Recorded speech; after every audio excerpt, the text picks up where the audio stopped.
सबसे पहले तो आप सभी को दिल से धन्यवाद कि आप लोगों ने मेरे को इतना सारा प्यार दिया है। अब आप पूछ सकते हो कि सोनू भाई आप इतने दिनों से कहाँ थे, क्या कर रहे थे, आपके साथ क्या हुआ, क्या नहीं हुआ।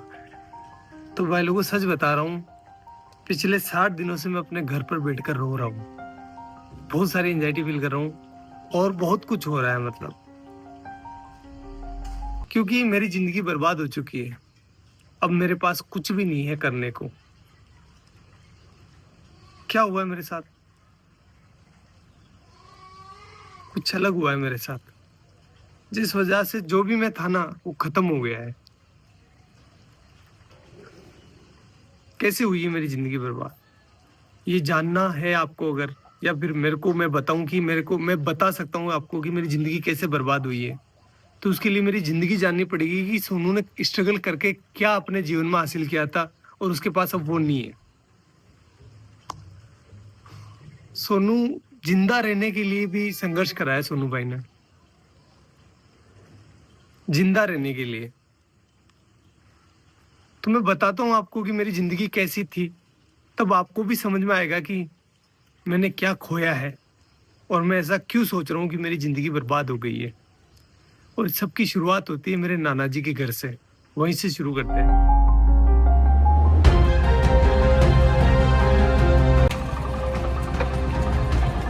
गाइस ये है मेरे नाना नानी का घर, जहां पर मेरा जन्म हुआ था।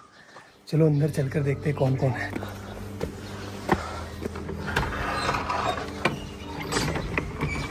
गाइस मामी है, मामी से बात करते हैं।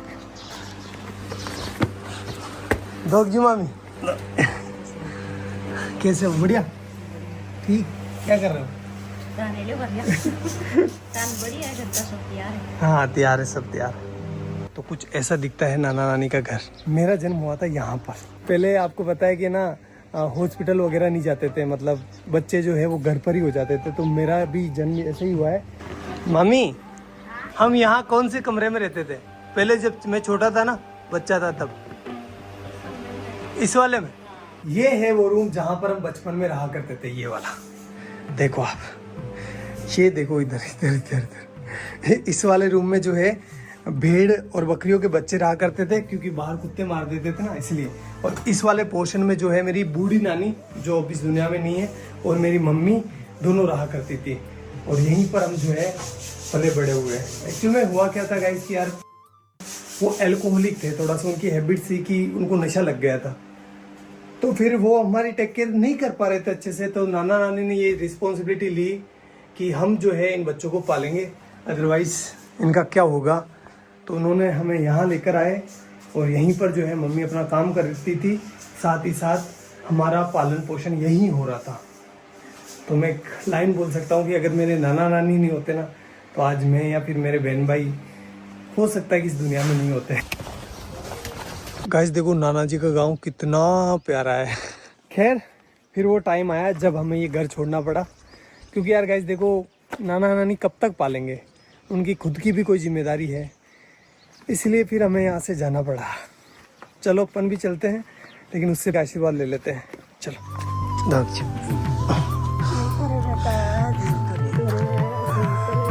मेरी नानी है, आपको बाद में बताऊंगा इनके बारे में भी। और अपने गांव आते ही हमें घरेलू परिस्थितियों के कारण अपने घर नहीं घुसने दिया गया, इसलिए हमने बड़े पापा की कोठी का चुनाव किया। म्याऊ म्याऊ।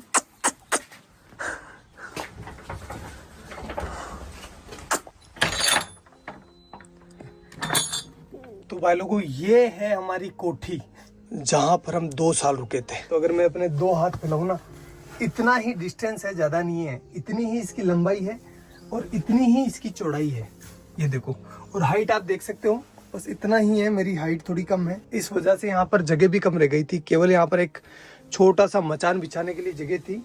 और ऊपर से जो है बरसात का पानी टिपकता नहीं था, बरसात का पानी गिरता था, क्योंकि ये छत है ना थोड़ी नीचे है। और यहाँ पर आप देख सकते हो नीचे जो इसका फर्श है ना, फर्श वो बना हुआ था गोबर और मिट्टी का। इस वजह से यहाँ पर कभी कभी सांप आ जाया करते थे, अपने घर बना लिया करते थे।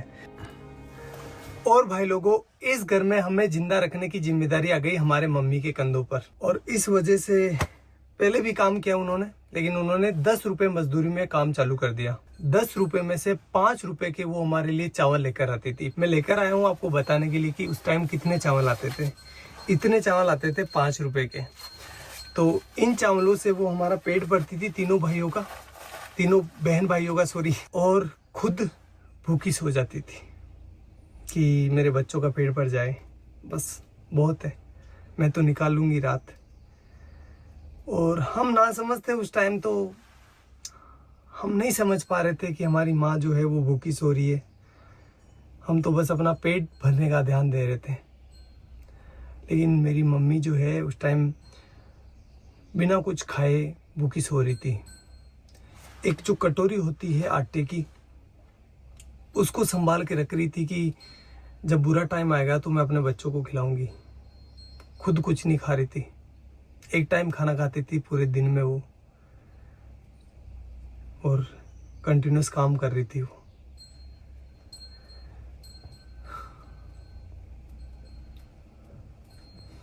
और ये सारी चीजें हम बच्चे नहीं समझ पा रहे थे, हमारा माइंड उतना डेवलप नहीं था कि हम ये इतनी भारी चीजें समझ पाए। हम तो अपना पेट भरते, खेलते और अच्छे थे। मम्मी को ही पता है कि वो हमें कैसे जिंदा रख रही है। मदर इंडिया, यही तो मदर इंडिया है। सारे दुख खुद रख लेती है और अपने बच्चों तक किसी भी प्रकार की प्रॉब्लम्स नहीं पहुंचने देती है। बापड़ी कोई का लोन भी मांग बनेगी दान की जाती कड़ू काही माती गणा दौरा तेरा पड़िया। हाँ तेन गणा दौरा पड़िया रे भाई थारी मात तो सब्जी बेचती, लेडीज रहती, भाई दौड़ाती, तेन खुआती, बा भूखी रहती, भाई मार ससुरी भूखा।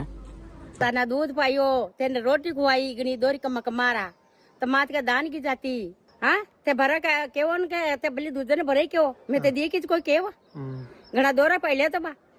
और भाई लोगों, इस वाली छत की ना एक स्पेशल कहानी है, बताता हूँ मैं आपको। छत पर मैं, मेरा भाई और मेरी बहन बैठे थे शाम को, और हम राह देख रहे थे कि हमारे लिए कोई खाना लेकर आएगा, क्योंकि हमारी मम्मी जो थी वो गांव चली गई थी किसी कारणवश, तो हमारे लिए खाना नहीं बना था उस टाइम। कोई भी खाना लेकर नहीं आया और हम तीनों बहन भाई भूखे ही सोए। यही जगह थी वो, सेम टू सेम। एक बात बताऊँ आपको, जब आप भूखे होते हैं ना तो आपको अच्छे से नींद नहीं आती। रेख कर देख लेना एक बार। चलो मैं आपको अपनी बहन से मिलवाता हूँ। अगर भाई नहीं होता अपना तो अपन आज क्या होते हैं, कहाँ पर होते हैं? कुछ भी नहीं होते हैं, कुछ भी वजूद नहीं होता हमारा। जिंदा होते? नहीं नहीं। भाई ने क्या किया अपने लिए? बहुत मेहनत की, बहुत हमें शिक्षित किया। बड़े भाई ने हमें सब कुछ सिखाया, सब कुछ दिया। गाइस बात है 2008 की, जब मेरा बड़ा वाला भाई इस पीछे वाले स्कूल में पढ़ाई करता था। उस टाइम हुआ क्या था, कुछ शरारती बच्चों ने स्कूल की घंटी जो बेल होती है उसको छुपा लिया था, और उसका सारा इल्जाम मेरे भाई पर लग गया। भाई को स्कूल से सस्पेंड कर दिया गया। देन हमने जैसे तैसे कर करा के भाई का एडमिशन जो है वो बाहर की स्कूल में करवा दिया, जहाँ पर वो कुछ किराया देकर स्कूल चला जाता था। 2 रुपये लगते थे शायद उस टाइम किराए के, या 1 रुपया लगता था, आई डोंट नो फुली। फिर कुछ समय बीता, उसके बाद मैंने और मेरी बहन ने 5वीं क्लास पास कर ली, और हम जब 6ठी क्लास में यहाँ पर एडमिशन लेने आए तो हमें बोला गया कि आपके भाई ने जो घंटी छुपाई थी उसको जो है आपको भरना पड़ेगा, अदरवाइज़ आपका एडमिशन नहीं होगा। तो उस टाइम 350 रुपये, 360 रुपये जो है उस घंटी के देने थे। 1 महीने से ज़्यादा टाइम लग गया 360 रुपये का जुगाड़ करते करते, इसलिए उस साल हमारा एडमिशन नहीं हो पाया, और यहाँ पर जो है एडमिशन बंद हो गए। अब घर वाले हमें किराया देकर किसी दूसरी स्कूल नहीं भेज सकते थे, क्योंकि वो अफोर्ड नहीं कर पाते उस टाइम, और हम छोटे बच्चे थे तो किसी दूसरे गांव भी स्कूल नहीं जा पाते, क्योंकि दूर था ना। हमारा गांव काफ़ी बड़ा है, तो हम दूसरी जगह अगर जाएंगे ना तो हमें कम से कम 3-4 किलोमीटर जो है पैदल चलना पड़ेगा। तो छोटे बच्चे थे तो नहीं हो पाया वो सारी चीज़, और हमारा 1 साल पूरा बर्बाद हो गया। फिर मेरे बड़े वाले भाई ने एक भारी डिसीजन ले लिया, और उसने अपनी सारी पढ़ाई छोड़कर, अपनी सारी ज़िंदगी दांव पर लगाकर मेरी और मेरे बहन के लिए काम चालू कर दिया। उसने फर्स्ट काम चालू करा मंडी में, जो सब्जी मंडी होती है ना वहाँ पर। गाइस मैं हूँ अभी उस सब्जी मंडी के अंदर जहाँ से मेरा भाई सब्जी खरीदता था। 15-20 किलो वजन को अपने सर पर रखकर मेरा गाँव जो कि यहाँ से 20-25 किलोमीटर दूर है वहाँ पर लेकर जाता था। वो सब्जी वो फल फ्रूट बेचता था जिससे कि कुछ पैसे आए और वो अपने बहन भाइयों का पेट भर सके, अपनी माँ के सर पर जो बच्चों का पालने का भार था उसको कम कर सके। और ये वो काम कर रहा था जब उसकी उम्र है ना 16 साल थी। वो बाल श्रम कर रहा था। क्यों? क्योंकि अपने बहन भाइयों को जिंदा रख सके और उनको अच्छी एजुकेशन दे सके। घर में कई सामान नहीं रहा तो दोनों मन भाई सब्जी ले जाता, मैं दोनों जेर बेच जाता। ये वो चौराहा है जहाँ पर मेरा भाई सब्जी लेकर उतरता था और उसे एक एक घर बेचने जाता था। चलो मैं आपको दिखाता हूँ कि वो इतना सारा वजन लेकर कितना पैदल चलता था।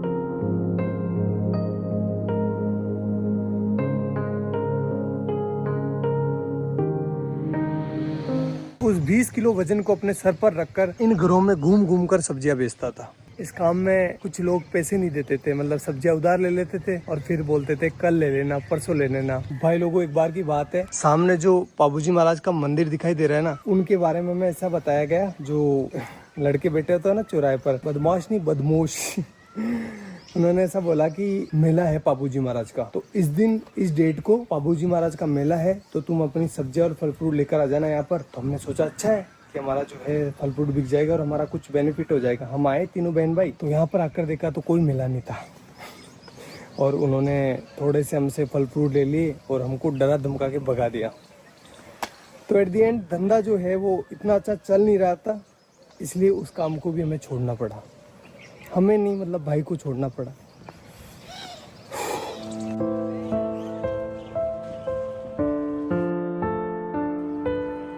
और गाइस फिर मेरे भाई ने खिलौनों की दुकान पर काम चालू कर दिया, जहां पर उनकी सैलरी थी 50 रुपए पर डे, यानी 1500 रुपए पर मंथ।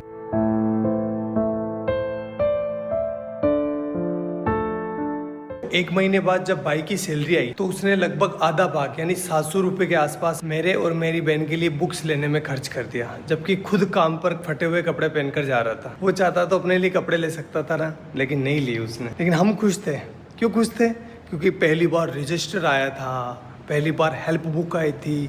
अब हमारे भी अच्छे दोस्त बनेंगे। यार बुक्स अच्छी आती है तो दोस्त आते ही है ना, भाई तेरी हेल्प बुक दे दे। तो हमारा कॉन्फिडेंस है ना सीधा आसमान चला गया।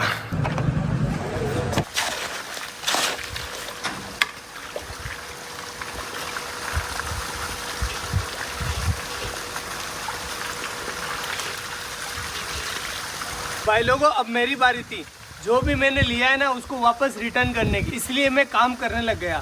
साथ ही साथ अब बड़ा हो गया था, इसलिए मैं अजमेर वाली स्कूल में जाने लगा बस से, और वो भी साइंस बायो पढ़ने। तो बताता हूँ मैं आपको ये मैंने कैसे किया। गाइस ये जो सामने सीमेंट की फैक्ट्री देख रहे हो ना, इसकी दीवार बनाई है ये वाली। ये गाइस ये मैंने अपने हाथों से डलवाई है। अब तो खराब भी होने लग गई। बताओ ये भाग भाग सोनू भाग भाग भाग भाग। गाइस अब तो मैं भाग भी नहीं पा रहा हूँ। पहले ना इतना दूर, लगभग ये होगा 600 मीटर दूर, एक पूरा सीमेंट का कट्टा जो कि 50 केजी वेट का, यहाँ पर पटक कर अपने कंधे पर, और एक साइड जो है ना वो चिमनी लगी हुई है, वहाँ से लेकर उस वाले कोने से जहाँ से अपन आए थे ना वहाँ पर लेकर जाता था। अरे भगवान, इसका ठेकेदार इतना खड़ूस था। जब मैं बोलता था ना, मैं छोटा था तो दर्द तो होता है यार, 50 किलो का कट्टा लेकर जाता था तो पेन हो रहा था मेरे को। तो मैंने बोला सर कि मेरे से ना ये लेकर नहीं जा पा रहा हूँ मैं इसको। तो बोला कि काम पर क्यों आया है, पैसे किस बात के मिलेंगे, ऐसे बोलते थे। करना पड़ता था भाई। तो ये वाला काम तो मेरे को ज़िंदगी भर याद रहेगा, क्योंकि वो सीमेंट के कट्टों ने मेरी रीढ़ की हड्डी में प्रॉब्लम कर दी। गाइज ये जो आप बिल्डिंग देख रहे हो ना, ये हमने बनाई है एक मजदूर के तौर पर। और गाइज ये वाली जो टंकी आपको दिखाई दे रही है, ये नहीं बनवाई है। हाँ, ये जो दीवारें आप देख रहे हो ना, ये सब कुछ। भाई लोगों, भैंस चराते टाइम बायोलॉजी पढ़ने का मजा ही कुछ अलग होता है, क्योंकि एग्जाम्पल यहाँ पर सामने होते हैं। जब एक बगुला है ना भैंस के आसपास होता है तो उसका मतलब ये है कि वो सेब पोजीता कर रहा है। क्योंकि आप देख सकते हो जहाँ पर भैंसें चर रही है ना, उसके पास एक बुगला है। ये देखो बुगला है। क्योंकि जब भैंस चारा खाती है ना, तो चारा हिलने की वजह से उसके अंदर जो कीड़े होते हैं वो बाहर निकल जाते हैं, और ये बुगला उनको खाकर पेट भर लेता है। ये दो जीवों का एक संबंध है, जिसमें एक को कोई भी घाटा नहीं होता और दूसरे को फायदा हो जाता है। प्रेरित धाराओं से उत्पन्न होने वाले चुंबकीय क्षेत्र का मान सदैव इस प्रकार होता है कि वो उन कारणों का विरोध करता है जिसके कारण इसकी स्वयं की उत्पत्ति हुई है। डब डब डब डब जा।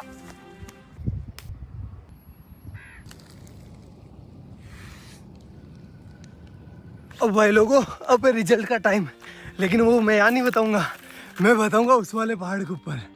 तो चलो चलते हैं। अरे काटे काटे है तो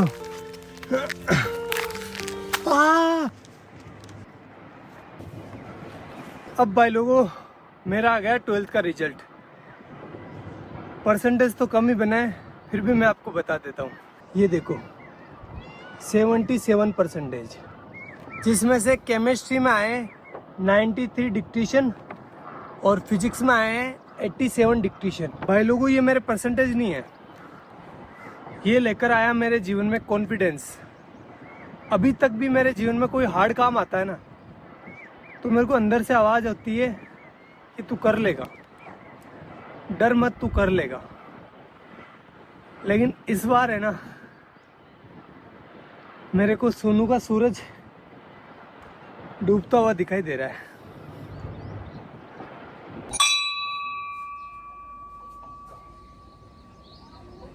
भाई लोगों अब मैं टीचर बन चुका था, चलो क्लास लेकर आते हैं। हाइजेनबर्ग का अनसर्टेनिटी प्रिंसिपल, इसके बारे में अपन बात करने वाले हैं, ठीक है। चलो बताओ कहाँ पर जाकर लिखेगा कि जब एक मार्कर मेरे हाथ से निकला ना, तो ऑटोमेटिकली आपकी नजर जो है मार्कर के ऊपर होती हुई आपको पता चल गया कि मार्कर कहाँ जा रहा है। इसकी पोजीशन पहले ये कहाँ पर है वो पता है, और इसकी स्पीड पता है, और ये किस डायरेक्शन में जा रहा है पता है, तो अपन इसका पाथ डिसाइड कर सकते हैं। एक इलेक्ट्रॉन को ये वरदान दिया है भगवान ने, ऐसा हाथ रखा, जा बेटा जा, इस दुनिया में जा, और तेरी है ना कोई इंसान एक टाइम पर ना तो तेरी पोजीशन मतलब दोनों को एक साथ पता नहीं कर सकता। फिर ऐसे करते करते मैं टीचर बन गया, और मेरे पास बहुत काम था। 3-4 कोचिंग ऑफलाइन जाता था, 1-2 ऑनलाइन थी, मतलब मस्त। और जो भी चीज़ें मैंने अपने परिवार के लिए सोची थी, भाई के लिए, मम्मी के लिए, वो मैं कर रहा था अच्छे से, कोई दिक्कत नहीं थी। उसी टाइम मेरे पास आया भैया का कॉल सीधा टीम से भैया का कॉल। इतना खुश हो गया था मैं यार, भैया का, इतने बड़े आदमी का कॉल डायरेक्ट आया था मेरे पास। तो फिर भैया का कॉल आया और भैया ने बोला मेरे को, सोनू यार हमारे यहाँ पर है ना एक साइंस की लड़के की डिमांड है, तो तू आ सकता है क्या। मैंने बोला ठीक है भैया मैं कर लूँगा, कोई दिक्कत नहीं है। तो फिर मैंने वहाँ पर मतलब ऑफिस में पार्ट टाइम जॉब चालू कर दिया। 2-3 घंटे के लिए जाता था, केमिस्ट्री से रिलेटेड और फिजिक्स से रिलेटेड, मतलब ऑल ओवर साइंस का काम मैं संभालने लगा। और ऐसे करते करते करते करते 2 महीने निकले। 2 महीने के बाद भैया ने आगे से बोला मेरे को कि सोनू तो ऐसा कर, फुल डे ज्वाइन कर ले, सारा दिन काम कर, और पॉसिबल है तो कर ले। घर वालों से बात करी, घर वालों ने, मेरे बड़े वाले भाई से मैंने पूछा तो उसने कहा कि यार देख तू ज्वाइन कर ले, कोई दिक्कत नहीं, अपने ही गाँव के तो कोई प्रॉब्लम नहीं होगी। मैंने कहा ठीक है कर लेता हूँ, इसमें क्या दिक्कत है, आपने बोल दिया तो वो सब आपसे आगे क्या है, कोई नहीं, कुछ नहीं है। ऐसा करके मैंने टीम को ज्वाइन कर लिया, और फिर मेरा अच्छा शानदार टाइम आया। मैं बहुत अच्छा काम कर रहा था सभी चीज़ों में, मतलब पहले मैं साइंस से जुड़ा था, लेकिन अब मैं जो है ना वीडियो का एडिशन हो गया, और भी बहुत सारी चीज़ें हो गई, कैमरा के पीछे बहुत सारी चीज़ें चलती है ना, मतलब पत्थर उठाना खड्डे खोदना, सारे काम जो भी हो सकता है सब कुछ कर रहा था। Everything I can do, I do that. Best चल रहा था, कोई प्रॉब्लम नहीं थी, अच्छी चीज़ें हो रही थी, शानदार, हर एक चीज़ में शानदार एफर्ट लगा रहा था। जो मतलब एक वीडियो आपको लगता है कि बहुत ईजी होता है, लेकिन ईजी नहीं होता, बहुत हार्ड काम है एक वीडियो को बनाना। जैसे एग्जांपल के तौर पर मैं बोलूँ तो जो बनाना है ना, बनाना से पोटेशियम निकाला था, आपको याद होगा, वो 20-23 मिनट की वीडियो थी, अच्छी भी चली थी वो वीडियो। उस वीडियो को मैं संभाल रहा था पीछे, उसका सारा केमिस्ट्री मैं संभाल रहा था। उस वीडियो को गाइस शूट करते करते 2 से 3 महीने निकल गए, इतना एफर्ट लगाया इस पर, और वो वीडियो चली भी सही, आपका प्यार भी दिखा उसमें। तो ये तो एक एग्जांपल है, बाकी बहुत सारे काम किए, जैसे डायमंड वाला, और भी बहुत सारे साइंस के सारे प्रोजेक्ट थे ना, वो मैं हैंडल करता था बिहाइंड द कैमरा, और चीज़ें अच्छी चल रही थी, मतलब कोई दिक्कत नहीं था, सब कुछ शानदार था। मैं सारे कंपनी के रूल एंड रेगुलेशंस फॉलो कर रहा था, मेरी अटेंडेंस की भी कमी नहीं थी, हर एक चीज़ बेस्ट थी। और मैं भैया की इतनी रेस्पेक्ट करता हूँ, आज भी करता हूँ, कि भैया के सामने कभी ऐसा टाइम था मैं चेयर पर नहीं बैठता था। मतलब मुझे लगता था कि नहीं, मेरी औकात नहीं इनके बराबर बैठने की। और आज तक मैं उनसे हैंडशेक नहीं करता। जब भी वो कुछ अच्छी चीज़ करते ना तो वो हैंडशेक करते थे, मैंने मतलब मेरा ऐसा था कि नहीं यार, भैया से हैंडशेक कैसे कर सकते हैं अपन।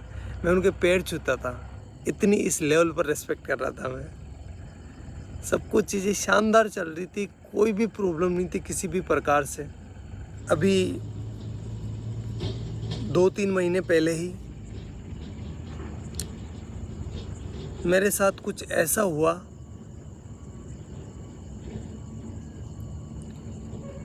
कि मैं अब अभी तो आपको बता नहीं सकता। मैं पता नहीं कौन सी ज़िंदगी से निकल के आया हूँ, मेरे ये दिन कैसे निकले हैं मैं ही जानता हूँ।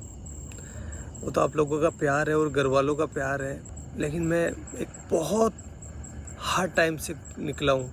तो मैं कुछ बोलकर क्योंकि मेरी मेंटल हेल्थ और मेरी इमोशनल हेल्थ दोनों ही ठीक नहीं अभी। मैं और इसको ख़राब नहीं करना चाहता। और अब जो है मेरी ज़िंदगी ख़राब हो गई है, बर्बाद हो गई है पूरी। ना तो मैं टीचिंग का रहा, ना मैं यूट्यूब का रहा। और सच बता रहा हूँ भाई लोगों, तो कुछ लोगों के मन में कुछ भी आ सकता है, लेकिन मैंने किसी को धोखा नहीं दिया है। मैंने सिर्फ एक बार मौत को धोखा दिया था, जब मेरे को पानी में फेंक दिया गया था, छोटा था तब। तो उस टाइम मैं मरने से बचा था, बड़े वाले भाई ने बचाया था मेरे को। तो उस टाइम मौत को धोखा दिया है मैंने। बाकी मेरी ज़िंदगी में मैं किसी को सोच भी नहीं सकता। मतलब मेरी ज़िंदगी ख़राब हो गई है, पूरी बर्बाद हो गई है, मैं कहीं का ना रहा।